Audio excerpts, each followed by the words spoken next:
Hello, and welcome to Shite Talk, an Irish history podcast. Today we're under incredible pressure for the intro because I have to go to Houston to work. So, Kevin, let's say what we need to say. And I've been drinking, so let's get it over and done with. Well, this is a bonus episode that we recorded with Candlelit Tales at the start of the week, and this is the post-episode conversation. So to get the full context of what we're talking about, head over to the Candlelit Tales Podcast, wherever you're listening to this podcast, and check out their Niall of the Nine Hostages episode. I think it's like episode 52, maybe. It's like 2 episodes ago. Yeah, and not just for context, because it's a very good podcast. It's a very enjoyable podcast. And then pause this, listen to that, subscribe to them, come back, listen to this, and give us a rating as well while you're at it. Oh, I always forget to mention that. Yeah, we should rate us on whatever platform you use to listen to us. Give us a rating, and then go to our buymeacoffee.com page and support us with coffee. Exactly. Yes. The only other note I'd written for this episode that I didn't get to put into the episode was so we talk at the start about the Annals of Inishfallen, which was some ancient book where the story comes from, and I realized when I was researching it, I was in Inishfallen like a month ago. It's in Killarney, and it's like this island that's in the middle of a lake in Killarney. And I was there with my family, and we ended up renting a rowing boat to go out and rowed ourselves out to this island to see the spot.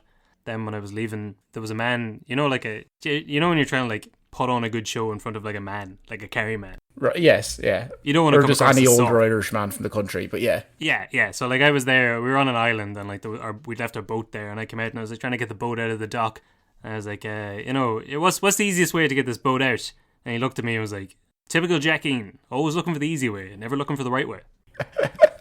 Why can't they both be the same? Why can't the easy way just be the right way? But like, he was giving me this shtick about, a soft city boy trying to like move a boat. And I was trying to act the hard man, trying to get my boat out of the dock. At that point, my mum came along and was like, "Oh, Kevin, we tried to book that masseuse for today actually, and we couldn't get them. Because of COVID, they're not working in the hotel. It's shocking." Oh, just own it. Your 21st century metrosexualism or just human culture. I've never, called out in front of this Kerry man, and no massage to see me over in the end. Right, that's all I have time for now. That's all that we needed time for. That's it. Jason, enjoy Houston, and listeners, enjoy this episode of the podcast. And we will talk to you all on Tuesday as usual. Good luck. And we are live. All right, welcome to the Candlelit Tales post-show chat. And we're very excited about this one because we're going to be talking about Niall of the Nine Hostages, the mythic relevance that this story has. And we've 2 historians, shite talkers and comedians online with us to talk about the historic relevance of this story too. Jason Brennan and Kevin Larney, I'm delighted to have you on. You're the Shite Talkers, the Irish History Podcast. Lads, I love the podcast that you're doing. I was away in Spain filming last week, and I felt homesick, and I wanted a bit of homeliness. And the Kit Harington story you were telling was brilliant. It was fantastic, very funny, very informative, and just a bit of homeliness and proper shite talk. So thank you so much, lads. Well, cheers. I'll speak for Kevin, say that I could see in his face that he was just as apprehensive about being called a historian as I was. I was sweating after that. Comic, I'll take it. Podcaster, yes. Historian, that's fast open and into loose libel, with those I think. words. Yeah. You might get the real historians after you, and that'd be terrifying. Exactly. I think they do not mess around. I think history buff, history enthusiast, storyteller, Yes. it's all about that kind of stuff. Now, Soraka, can you, for those of us who aren't familiar with the story, give us a brief recap of last week's or this week's story? Well, this week's story, Niall of the Nine Hostages. Niall is one of those kings that all of the other kings claim descent from. And actually, I think Brian Boru, but I'm going to let the lads talk more about the historical relevance. He was a really kind of pivotal king on that cusp of history and mythology, because of course in Ireland we didn't have written records, we had oral records, so history was communicated in stories.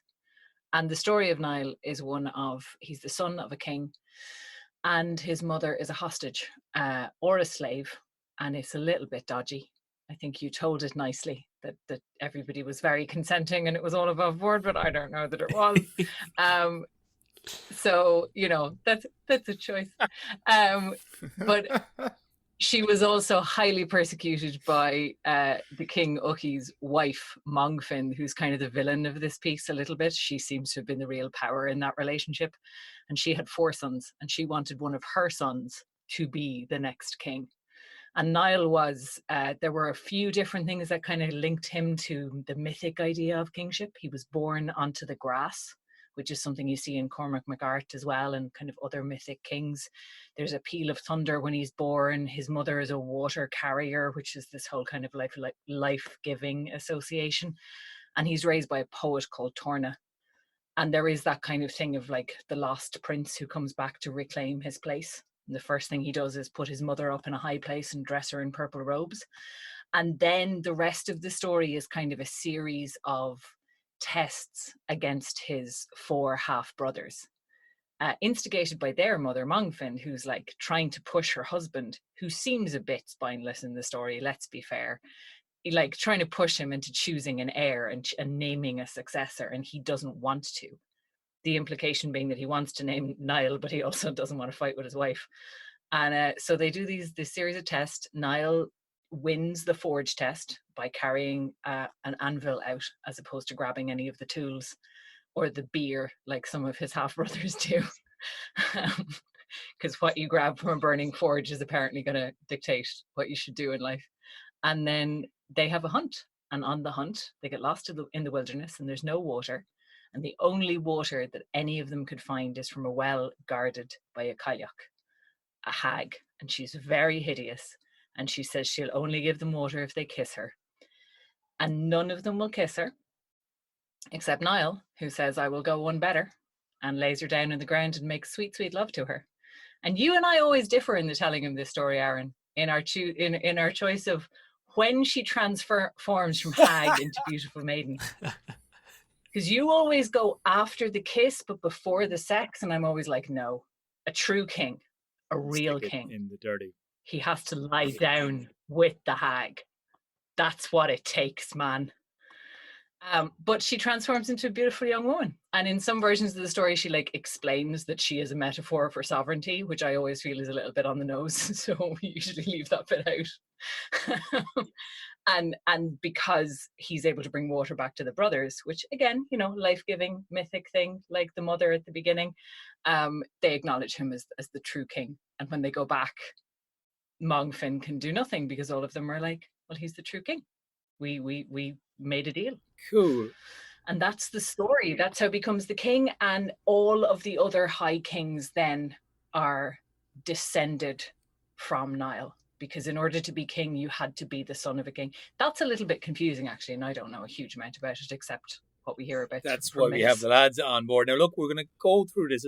I have a few questions. I always have a few questions. Most of this doesn't make sense to me. I love it as a story. I took some poetic licenses with the things, I chose to have a loving relationship between the potentially rapey king and the slave woman. I decided, and, the hag is always turned into the beautiful person before the sex. That's just my choice. That's the way I tell stories. Now, I'm a romantic at heart. I can't help it. Listen, Kevin, you were looking up Uki Mugmudden, which is, again, a great name for a king, isn't it? He's a bit of a... It is, well, yes. Go ahead. Well, first of all, I thought the big issue for tonight would be the pronunciations of things. So we're going with Uki Mugmudden. I don't know. Like, that's, yeah. And I agree with Saoirse. He did some very, he very much romanticized and then he took in the hostage, and over the days they fell in love. And it was a loving, consenting relationship. I didn't use the word consenting, but, No, you didn't. Neither did he. It was implied. It was, there was an implication, for sure. But... I suppose we'll start at the start. I guess the sources of where this story comes from, and Saoirse is right, like it is that meeting point between mythology and history, and that from his sons on, and maybe more so his grandsons, seems to be properly tracked, and that's sort of where the High King lineage starts. But he's unfortunate in that he came around the time when St. Patrick came around. So the story comes from There's a couple of sources. The Annals of Inishfallen, which says that he died in 3082. So that book was written in the year 1092, so well afterwards. The Chronicum Scotorum, which is written again in like 1150. Whoa. Yeah, I know. Was it written on a scrotum? Because that's impressive. It was the Scrotum Chronicles. It chronicled all the scrotums from modern day all the way back to the year 300. I'll tell you this. And it said... In the notes that Kevin sent me, he had it written as... He had it in parentheses directly afterwards. It said Scrotum Chronicles. See, I knew when I sent you my notes I was revealing too much about my writing process, because we don't share notes on our thing. So I really want to say you can discount the Scrotum Chronicles because it's all a load of bollocks. Yes. But I feel like that's such a cheap joke that I shouldn't say it. But I did. It's done. You did it. So yeah. you just had to let it fall like that. But so according to that, it says he dies around 411, and then the Annals of the Four Masters say it's around 379.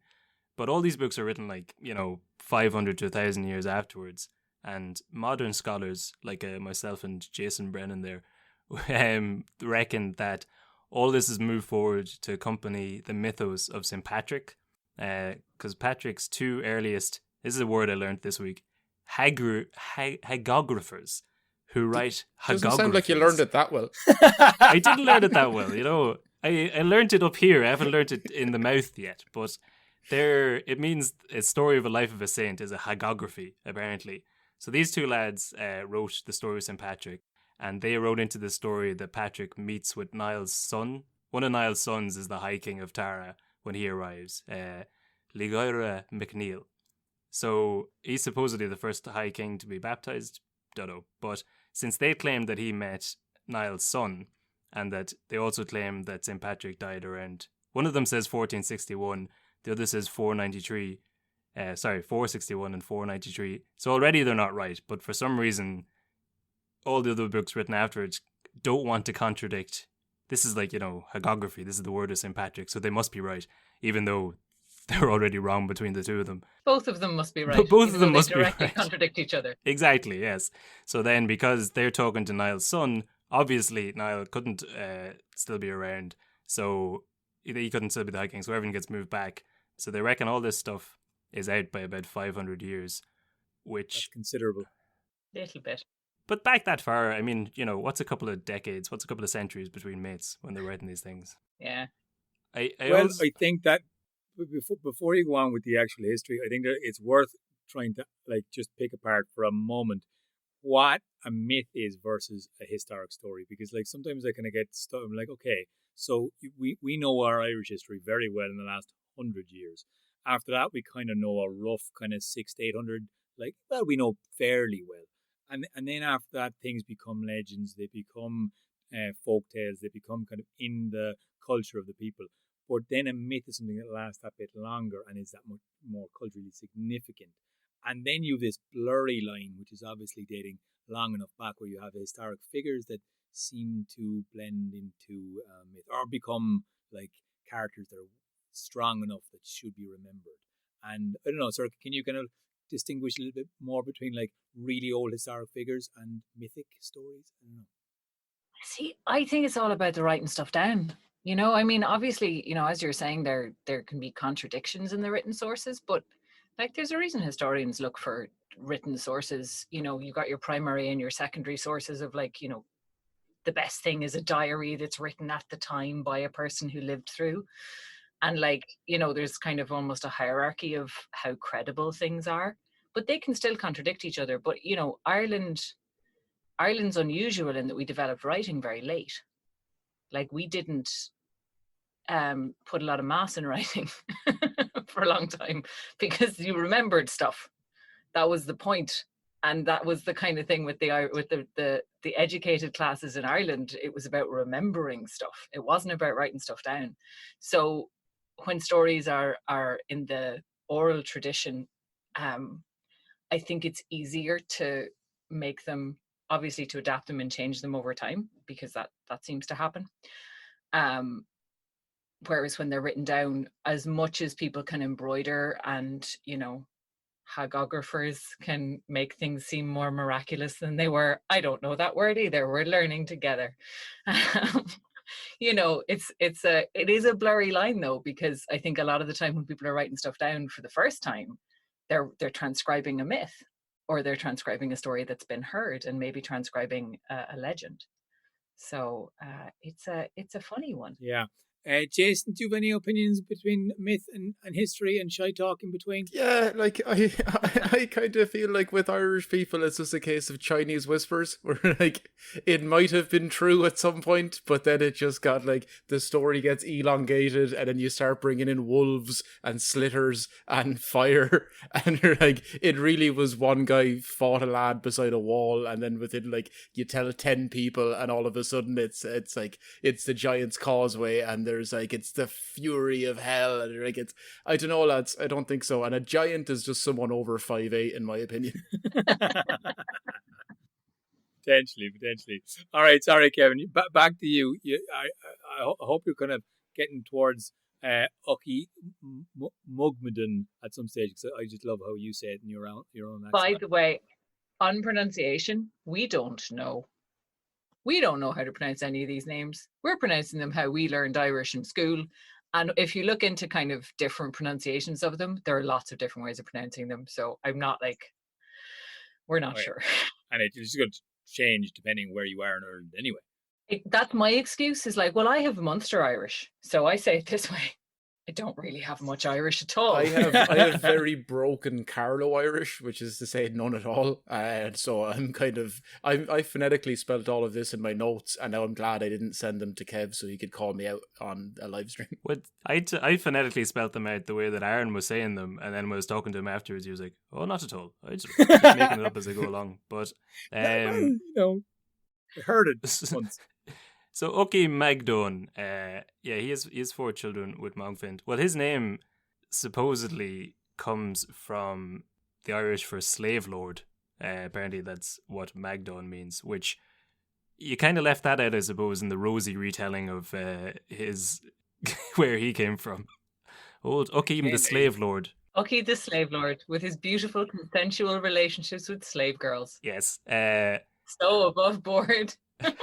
Is it Muckmadon? I thought it was Magdalene. It's a different thing. It is echoes through history. So then, this is, I think, where like, so Niall of the 9 hostages, the name comes from, one of the legends is that you covered it, that he takes a hostage in order to get fealty. He takes a hostage from, I suppose, the son of a lord from each of the provinces, and then France, Scotland, England as well. Which seems he took that from his old man. And you kind of tied it in together as well, that like he got the idea from the fact that his mother was enslaved, and he thought, that's a good idea. I'll up the ante and get 9 of them. Yeah, that went well. That went so well. That went yes, so well. She had such a nice time of it that I think I'll do the same myself. But he turned out so well that maybe he was like, 9 more of me. He was thinking like Elon Musk, like, I know how to save the world. Yeah. Just clone me 9 times. Yeah. Nothing could go wrong with that idea. Yeah, sure. But I'd read another possible origin for his name is that, so there was the kingdom of Argylia, which was next to the O'Neill's kingdom, and it's made up of like modern Armagh, Mana, and Loud for Mana, Tyrone. It translates into English as Oriel, which does show up like a lot. Like, I'm from Dundalk, and the name Oriel shows up around there. The Dundalk football grounds is Oriel Park, and I was getting really excited when I was reading this. I was like, this is all tying in together. And then the reason it ties into Niall the 9 hostages is that they reckon Argylia comes from the Irish, meaning those who give hostages, or the hostage givers, and that there's 9 tribes that made up Argylia, so they reckon he could have also just taken a hostage from each one of them to keep their fealty. And that's where the 9 came from. Kind of like the Hunger Games. Sort of, yeah. Well, I'm just thinking of next time you're in Oriel Park supporting Dundalk FC. It's the proud tradition of handing over hostages to lads from Donegal. Just take the child. Take the child and leave us alone. He's a head wrecker anyway. We don't need that one. We've got a spare one. That's why they were having so many kids back then. She had to give one to Niall every time he came around. Right. Exactly. Just take a hostage. Leave us in peace. I mean, you can even see the I nearly said the modern day. I mean, modern day TV similarity with that is obviously Game of Thrones, where the Starks have the prisoner, and it's like, oh, that's such an interesting. Like, that's just plucked straight from this type of thing, which is obviously done then, and it's kind of like in the story it makes sense. You're like, oh yeah, but like actually to have this as there was a king who was a slave lord, and there was actually this was a thing, a way of keeping peace between people. Really, guys? That's what I didn't understand, that because it's like, I'm going to keep peace by keeping someone that you want away from you, and then like keeping them as a slave and making them do a bunch of work. You're like, okay, we won't cause any problems as long as you keep promising to mistreat her. Like, that's like, like, what? You know, when you say it like that, there is a bit of a flaw in this one, all right?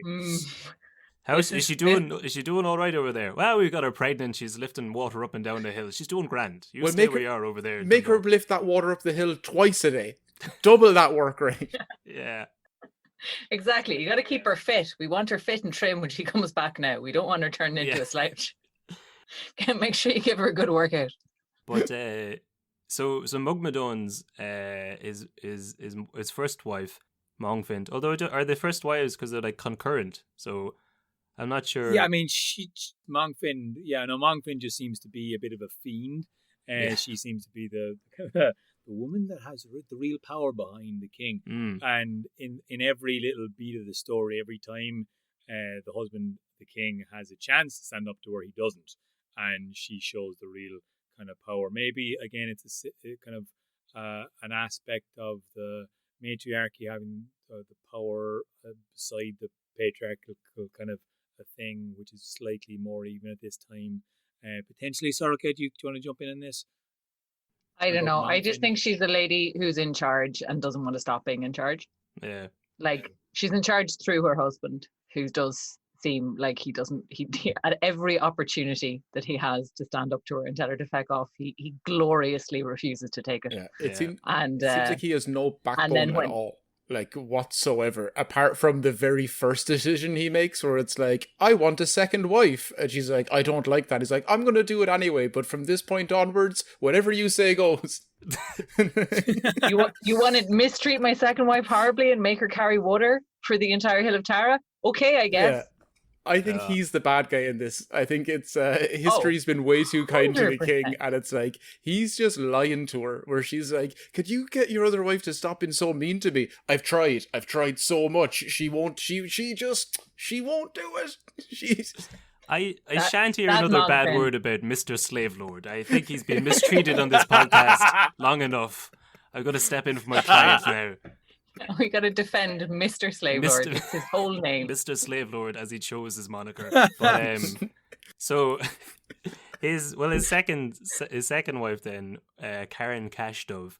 You'd said so in all the sources we talked about at the start, she is referred to as the daughter of the Saxons, the daughter of King Satchel Bulb, King of the Saxons, which is a great name. But that's a great name. Yeah, sorry, I missed that.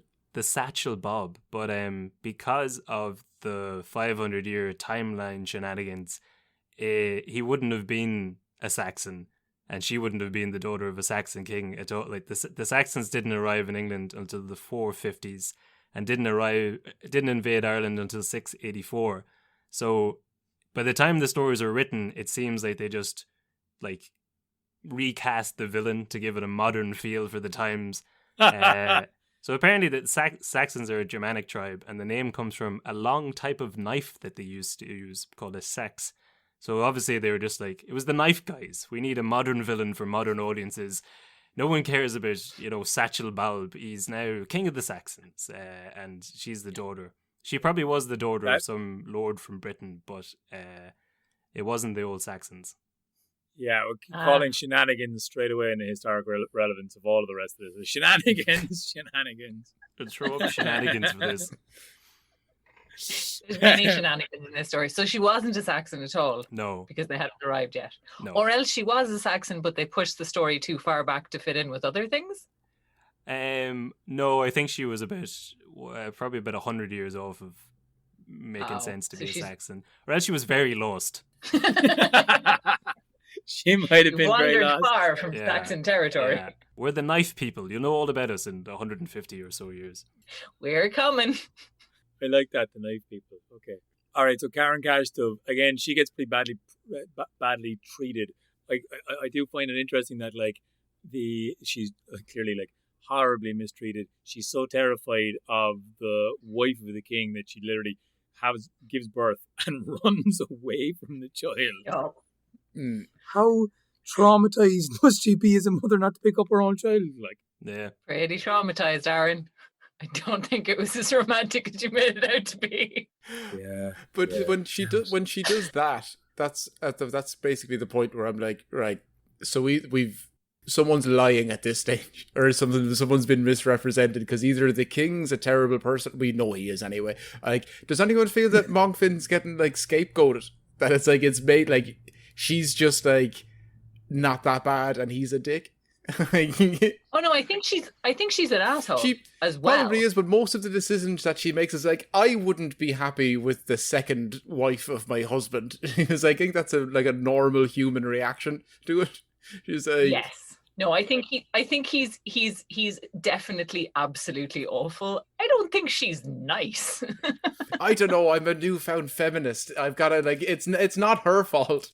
Listen, God. I love a bad bitch always, and she is a bad bitch. Well, But like, apparently, Mongfin, supposedly there's ties to her and Samhain. And apparently, Really? Samhain was also known as, the Festival of Mongfin early on. So she might be like the original bad bitch. The bitch so bad she caused the spookiest holiday of them all. all right, That's pretty cool. Yeah. What's Cash I Dove like done? Other than yeah, give birth to a child and then run away. Give birth to a king. carry some water. That's true, yeah. I am interested to hear that Mongfin, I think I said the fair hair, or the white hair was the translation of her. But Yes. yeah, it's the Hill of Sound, wasn't it, that she had some association with. I don't exactly know what the link in, but it's interesting to hear that she was again maybe placed as a goddess or a representative of Samhain up there. I'm not sure. Yeah. We'll look into it more. That'll be another one. But She also maybe she just like took over Samhain. Maybe she was like, "Hey, there's a party. It's Celtic New Year. I am the most important woman in Ireland. Mine now." yeah. No. I liked her setting up the tests for the kids, and then as soon as the result came back, immediately just saying no, do another one. Yeah, But she went a bit Trump on it. She was like, I will not She respect. did, yeah. I will not respect No. the results of the election. yes, Yeah, isn't that what yeah. I wanted? Again, please. But so is that a thing in Irish mythology? What was the story with the burning forge? Like, what's the I love significance of that. that? So I love love this. that Like, so much. Sithkin is just such an interesting. So yeah, so you take this like in terms of the druid being the person who everyone respects, and he just, I don't know, he sounds mental. Like, I basically read him pretty mentally. Yeah. Oh man, and you made him sound so mental in the story as well with the voice. Like this mad old man who's like, "Go in the forge. It's on fire now." If we're gonna throw shade at the druid, what's Torna up to?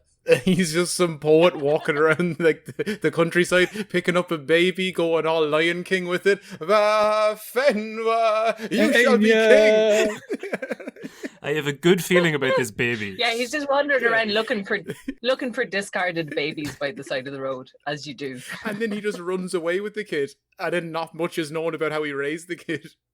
And Yeah, there's a Suspect. whole chapter there missing. It's like, Yeah. don't know what happened there. He was raised well. Yeah. Seems legit. Yeah, no, I love the test because it's such a kind of like, he's such a trickster. To answer your question, no, it was not a thing. It's not Are a you thing. sure? Are you sure? That seems like No. it should have been a thing. I don't know. It seems I pretty. feel like it should be a thing. I think that's an excellent way to choose a leader.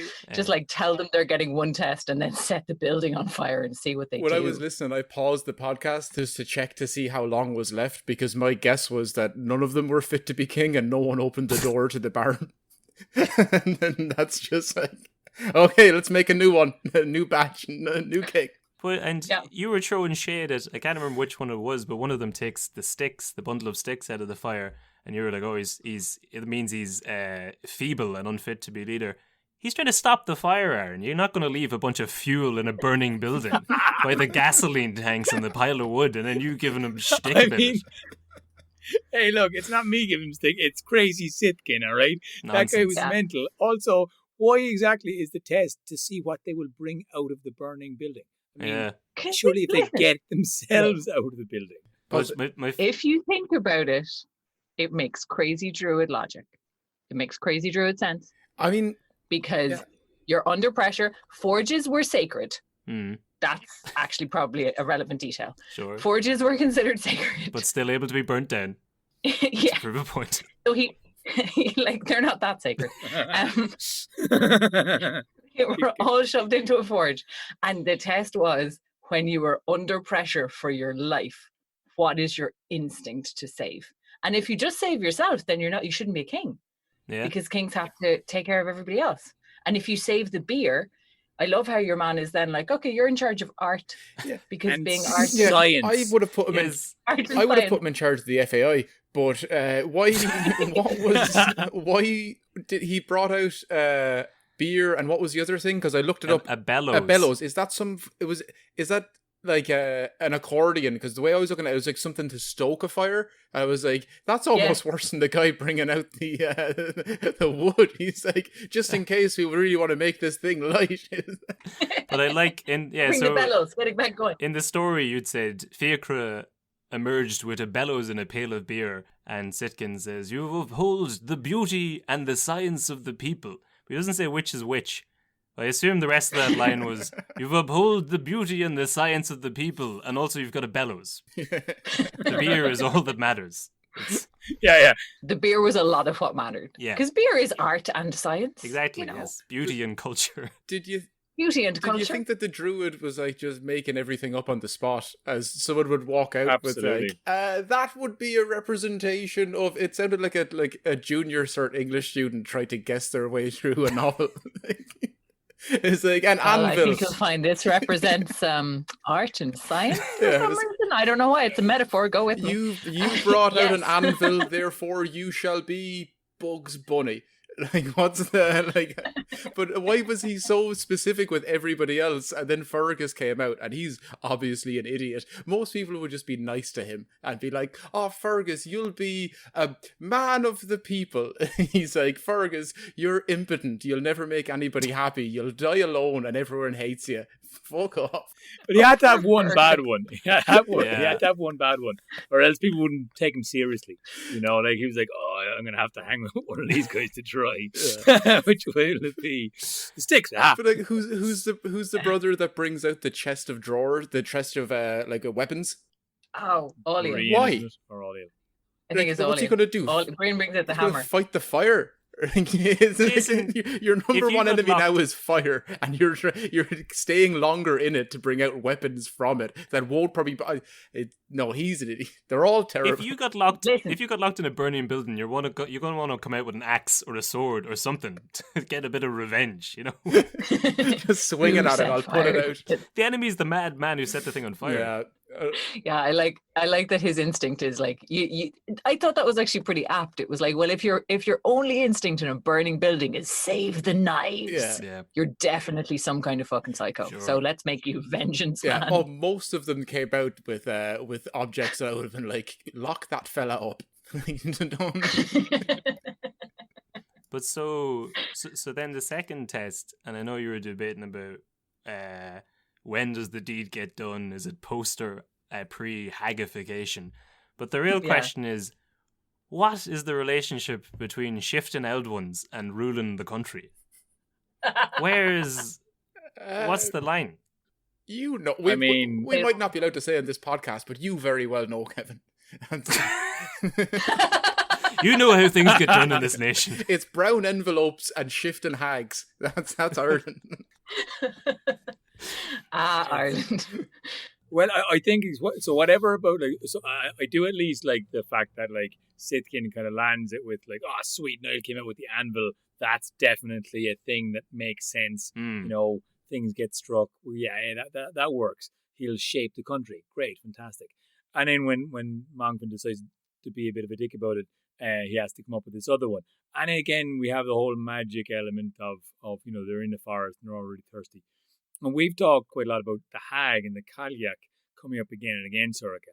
And I guess this is like, it's the trope of a story. It's like we're back into a magic kind of intervention here, and we're waiting for the mystic thing to be revealed. And it's that test to overcome, I think, the human aspect of not wanting to go into the grime or the dirt or the unpleasantness of what ruling would entail. And Niall, I guess that's the metaphor, Niall having the able-bodied mindset to kind of go ahead with it and do the deed, as it were. I don't know, sorry, Get could you things have a done. better answer? Well, I think there's a couple of things with the Cailleachs, because they are like, Cailleach comes up. There's a Cailleach in nearly every one of the King stories that we've had so far, because they just crop up. There are these strange old hags wandering around the place in Mythic Ireland, and sometimes they're beautiful women in disguise, and sometimes the beautiful women are Cailleachs in disguise. So you really need to watch yourself, which is what happened in the Mongan story last week. So Cailleachs are definitely they're definitely something. They're not always magical druids from the other world who are here to trick you into either prosperity or doom, but they're you're not safe to assume that they're not. So the Cailleach, there's also kind of a whole thing about there being a symbolic like mating with the land that the king has to do in Celtic times, and that this was sort of something of maybe some kind of a ritual that people had to do, where the king had to mate with the land, and in the story where the metaphor is kind of explained a bit more, what she says to him is, she calls herself sovereignty, and she says sovereignty is ugly in the getting but beautiful in the keeping. So it's not pleasant to catch hold of it. Once you have it, it's great. So it is that kind of thing of like, if you can get through the thing that is unpleasant, which in this case is shagging an is owl. the metaphor Who's, by the way, is war and independence is riding an old one. Yeah. Exactly. Those brave boys the of boom in 30s and 1916. 40s is the young one. Exactly. But it is that thing of like, well, it's kind of, when the true king comes, the land is renewed. So like, maybe she needs the perfect young king to come along for her youth to be restored. There's a lot of ways you could read it. How the hag got her groove back. Exactly. She just needed a man who'd look beyond the fact that she had mossy teeth sticking out in different directions and see the inner beauty. So did we decide whether she turned beautiful after the kiss or at the riding? Did we get to the bottom of that? I'd say after. Again. But then it would be like, especially with the metaphor. Then it'd be the first case ever of going to bed with someone, waking up the next morning and going, oh, they're better looking than I thought they were. This usually goes the opposite way around. Wow, this is a lot better than I thought. I want to stay for a second. Yeah, well, I suppose if you end up waking up thinking that, then you realize that the other person's thinking the opposite of you. They're like... Yeah. Is there a version of the story where the sovereignty of Ireland wakes up and goes, ooh, ouch, Niall, not as hot as I remember from last night. You're the hostage taken fella, is it? Oh, shit. Whoops. Uh-oh. Beer goggles. It's been a long drought. It's been a dry spell. Go ahead, Gav. No, I was just going to say, because the guy who takes the beer out of the forge, he does peck her on the cheek, and I think he gets blessed with a smaller lineage than Niall. Is it all of his kids are going to be king, but he'll never be? Yeah, but also he can't have any water, and that's like it's a delayed response where she's like, you won't be king, but all your kids will. Oh, amazing. Also, no water for you. Right? That's the smallest thing. Could I give 2 of my lineage to be kings, but I can have some water? Or is it 3 and none? Is that the only option? Made it up. Yeah. yeah. Is there any negotiation here? Yeah, that didn't seem to go well.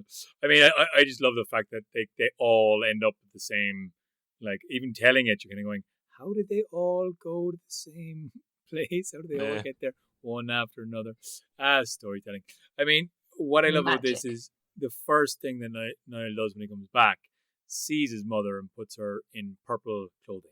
And like it's the first time that I remember in myths having a significant royal color being displayed for a high woman king or woman or king for that matter.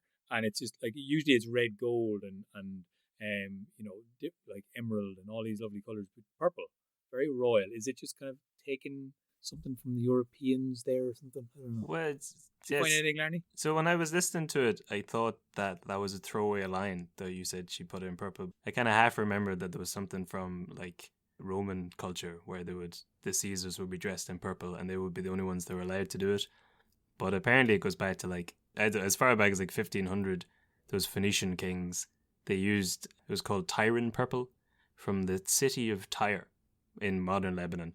And they'd take it out of like mollusks and basically extract it and use it to turn into purple. And apparently it was some weird dye that it like got brighter as it went on as opposed to faded over time.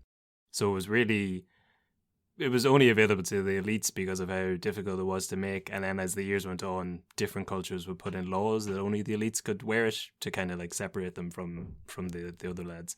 So apparently we were doing the same thing here in using different mollusks from the Atlantic to extract purple dye. And I don't know, was it a case that we picked it up from the Romans or it probably would have made it as far as the Britons at that stage?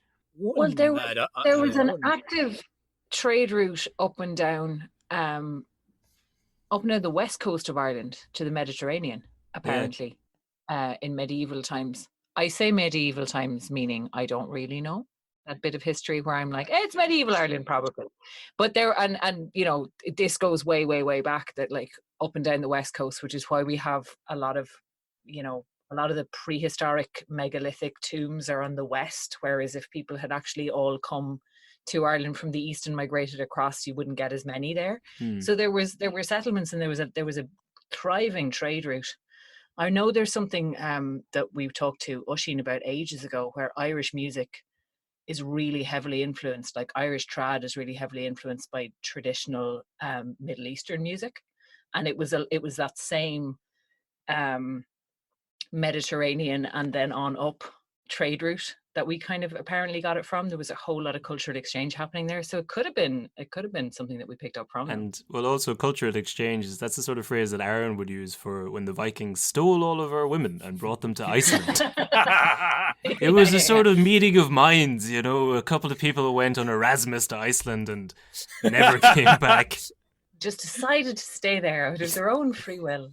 She saw saw a wonderful, handsome Scandinavian raider and she thought, I will deliberately go with him. When you say it like that, maybe. I mean, like, you've met... Okay, sure, yes. How many Irishmen do you know? How many beautiful, tall Swedish men have you met? And you're like, yeah, I could see it. I could see it. Yeah. It makes sense. Yeah. I mean, like, you know, when you say, like, it's all about phrasing. It's all about phrasing. Well, you know, you could retell it in different ways. There is definitely, myself and Aaron definitely have this, where Aaron will usually go for the romantic take and I will usually go for the have you cried enough lately take. I would be like, the world wall to wall is pretty shit. So if you like, they were either could be like slave to a man in Ireland who's 5'2" and freckly and pot-bellied, or be a slave to some 6'2" Viking with cool hair. Like, you could be exactly. Yeah. How well do you like your husband that he's currently murdering? Not very much. Yeah. Upgrade. I just want to go back a little bit there on where they got the purple from. How do they extract it from? Are these little slug things? Are they like squids? Like a mollusk, Mollusks? like a Mollusk. a mollusk seashell. So that's why I'd say unlikely that people randomly, it seems really precise, they have to like crack a little hole in it. And they've found like sites in Ireland where there's all these shells with a tiny little pinprick in them. So it's unlikely that two different people on the far sides of the world stumbled upon this really specific way of extracting purple. But yeah, it probably so could well have come on the trade route, because I suppose like we kind of think all these times are like, yeah, the 1500 BC, 600 AD, like it's all the same.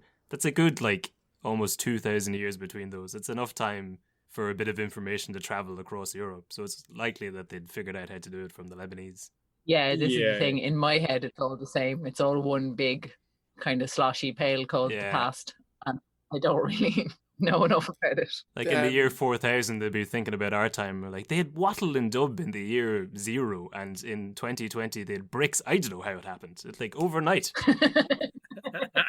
Wham. Presumably overnight. Did anybody else think that Mongfin's ideas of how to kill Niall were pretty terrible?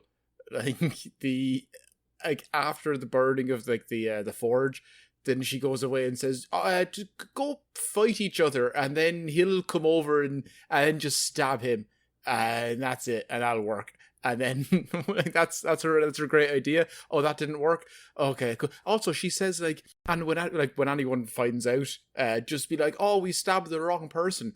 Who are you trying to murder? That's still a bad thing. That's still not acceptable. It's fine. Well, I was trying to murder my brother. Yeah. But I accidentally murdered my half brother. Yeah. So no harm, no foul, right? That's how that works. And then she's like, directly afterwards, she's like, okay, what you should all do is go hunting and go up there together. Like, before they get to the hag, why don't they just stab him in the back? Maybe I'm showing too many of my cards now, like, what I would do in this situation. But it's like, you've been given the objective now twice. Kill him straight. And then they're like, let's go for a picnic and go on a mythical quest to kiss some old ladies. You're like, stab him while he's kissing the hag.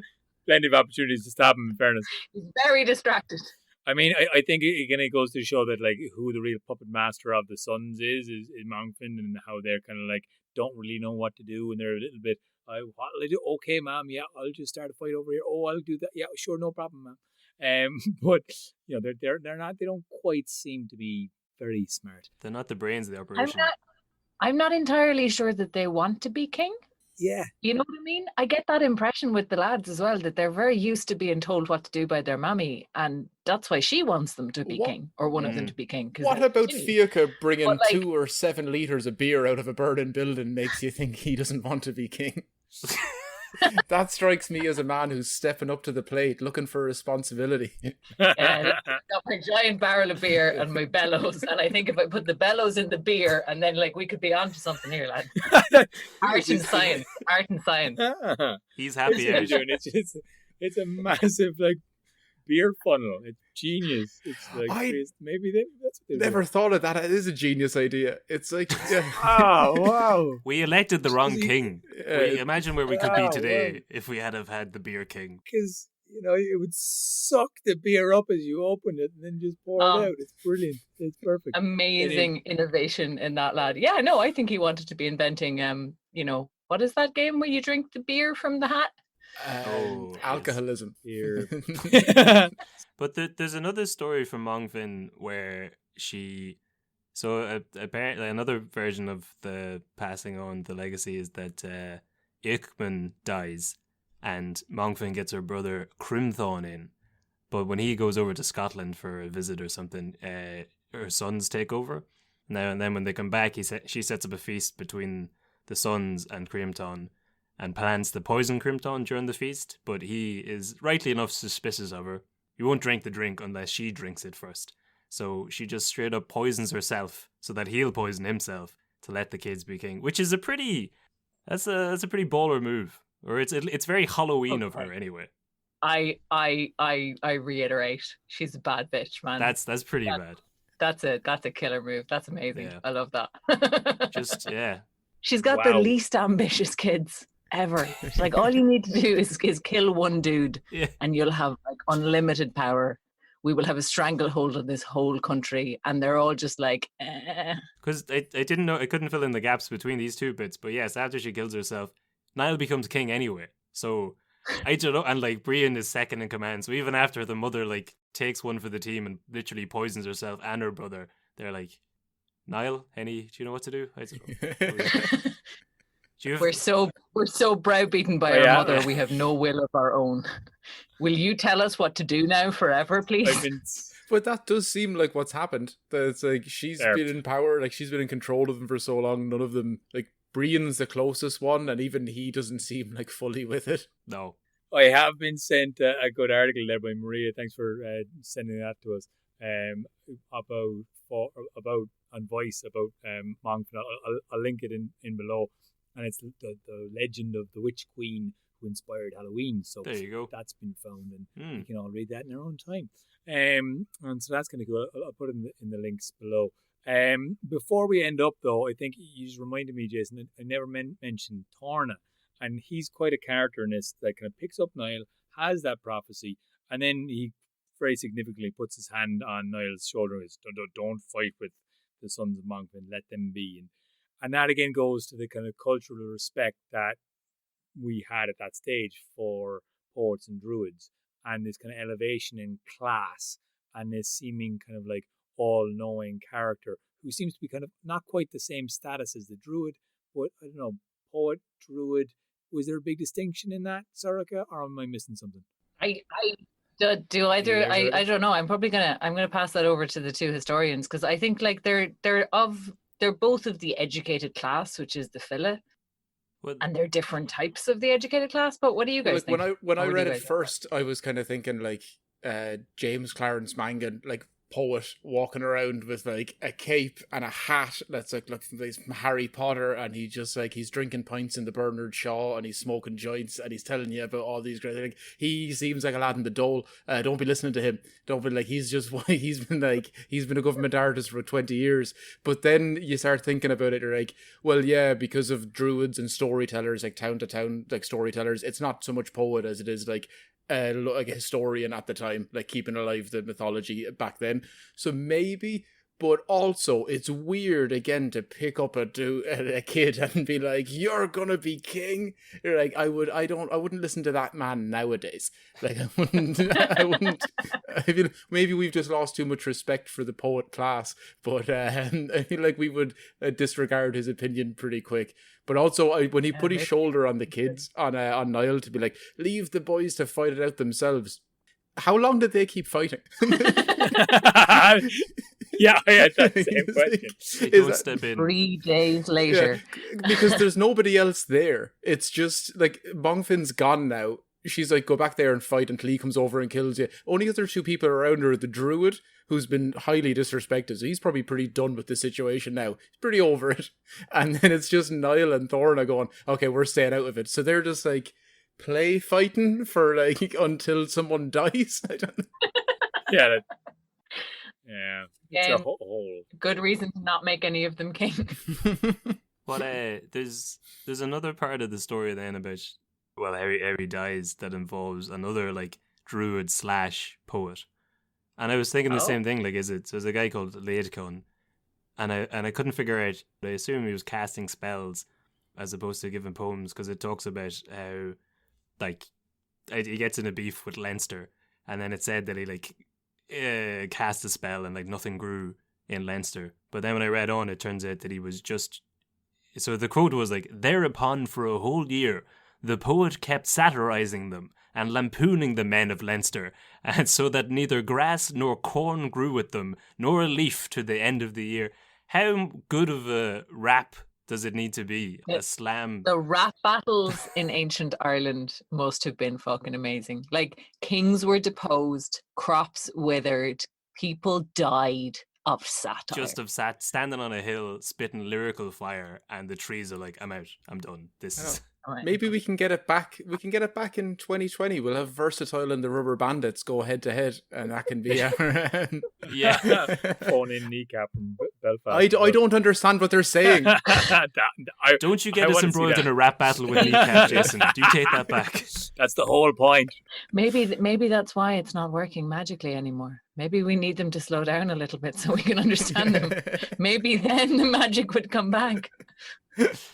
Well, come here. You did mention, Kev, the death of Niall, and this is something that has like a lot of historic confusion. And even when I was looking up the myth, there was little links and little other parts of the story about how he was over in Europe, how he went all over the place, and how some of the hostages have a relation. No, you found this to how we named the counties. Yeah, well, this is Do explain. there's a lot of different reports of how he died, which is probably not important. He just died. It was 1,000 years ago. He was going to be dead anyway. And so this is where it starts to cross into history and myth, because his sons, so the Nials, like the Nials, the son of Niall, they set the tone in Ireland for like the next from the 6th to the 10th century. They are providing high kings, and so one of his sons is called Cunal Gulban. I have no idea who the mother is. She doesn't get a mention in this, but anyway, there's a Cunal Gulban, and he goes on to have a big family known as the Kene Connell, or the Kindred of Connell, and they set up a kingdom for themselves in the northwest of the country known as Tir Connell, the land of Connell, which is now Donegal. And I only got this. Myself and Jason were doing a series on the War of the Two Kings in the 1600s with like William and James, and the leader of Ireland at the time was called Richard Talbot, and he's given the earldom of Tir Connell, and we were trying to figure out who Connell was, and this is it. It goes back to like 1,000 years before. It was the land of one of Niall's sons, and then last weekend I'm living in Inchicore at the minute, and I was walking around. And I only copped on that like every street in Inchicore and every neighbourhood is Tir Connell something, Tir Connell Avenue, Tir Connell Park, and all this. So it's all going back to one of Niall's sons. Wow. Or it's a giant. That's It could be a giant coincidence. It could be a giant coincidence. It just it could be well off. It could be a different Tir Connell altogether. Well, definitely no expert, but the whole naming of places, it usually has 2 or 3 or even 5 different stories, because it's so freaking old. And then it got anglicized and got completely fucked around as well, because then the pronunciation was different in the New Irish versus the Old Irish. Well, there's another one about, so which is exactly that thing, is the similar, he had another son called Owen, and he has a family called Kenna Owen, and they were pushed by Connell's descendants over to the west of the country, so they set up Tir Owen, which became Tyrone, which is the land of Owen. But then when I was looking at the translation of that, so it's Tir Owen, Eoghan, and then we were translating it into English, it's obviously like land of Owen. But I gave the translation of like land of Owen.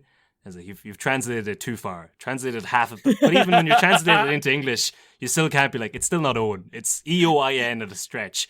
It's like, bring it back a level. I know I can only understand it in English, but not that much. But so like the O'Neills are like big in the north, but they seem to be the origin for Tyrone and Donegal anyway.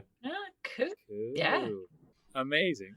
I mean, like, all of these things make.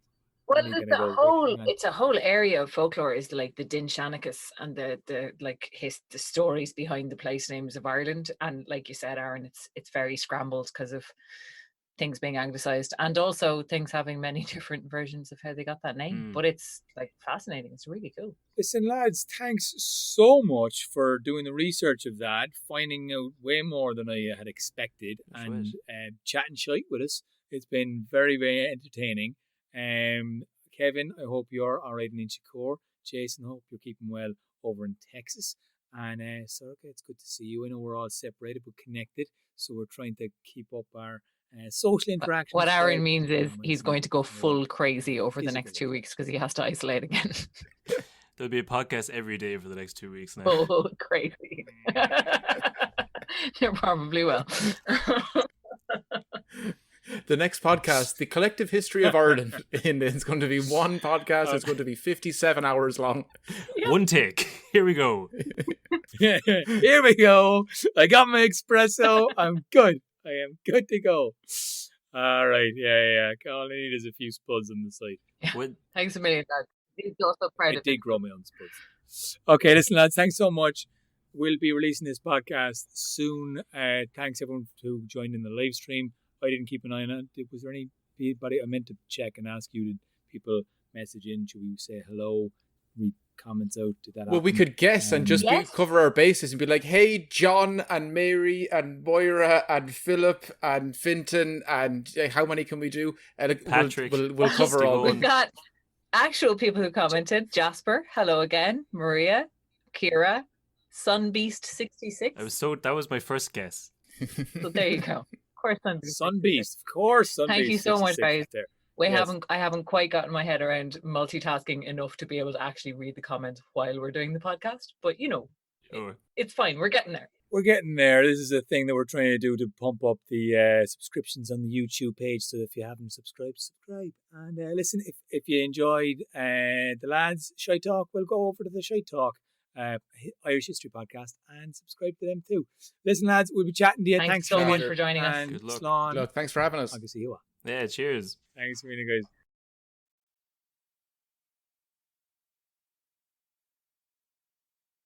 It's stopping the stream. I'm always a little bit nervous about this and how quickly does it actually cut off. Yeah, before we get real racist. I was going to say. Let's go.